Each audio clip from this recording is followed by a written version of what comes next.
2025 წლის იანვარ-აპრილში საქართველოს აეროპორტებში მგზავრთა ნაკადი წინა წლის ანალოგიურ პერიოდთან შედარებით 13%-ით გაიზარდა. 2 მილიონი მგზავრი შეადგინა, რაც ისტორიული მაქსიმუმი და რეკორდული მაჩვენებელია. რაც შეეხება რეისების რაოდენობას, 2025 წლის პირველ 4 თვეში რეისების რაოდენობა 16%-ით გაიზარდა. საქართველოს აეროპორტებში ჯამურად 1000-მდე რეისი შესრულდა.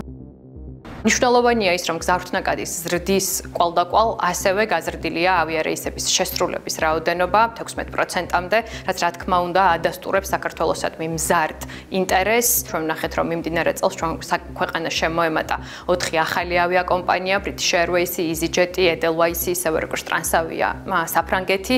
ეს ნიშნავს გაზრდილ სიხშირეებს, ეს ნიშნავს დომას ჩვენთვის სტრატეგიულად მნიშვნელოვან ქვეყნებთან. მხოლოდ ქუთაისის საერთაშორისო აეროპორტში აპრილის თვეში ჩვენ მომემსახურეთ 59%-ით მეტ მგზავრს, რაც განპირობებული არის საქართველოს ავიაბაზარზე ახალი ავიაკომპანიების შემოსვლით. გვინდა სასიხარულო ინფორმაციას გავუსვათ ხაზი. წელს ზაფხულში სანავიგაციო სეზონზე პირდაპირ ავიამოსვლა იწყება ლიონის მიმართულებით, რაც აგრეთვე ფეხბურთის გულშემატკივრებისათვის იქნება სასიხარულო.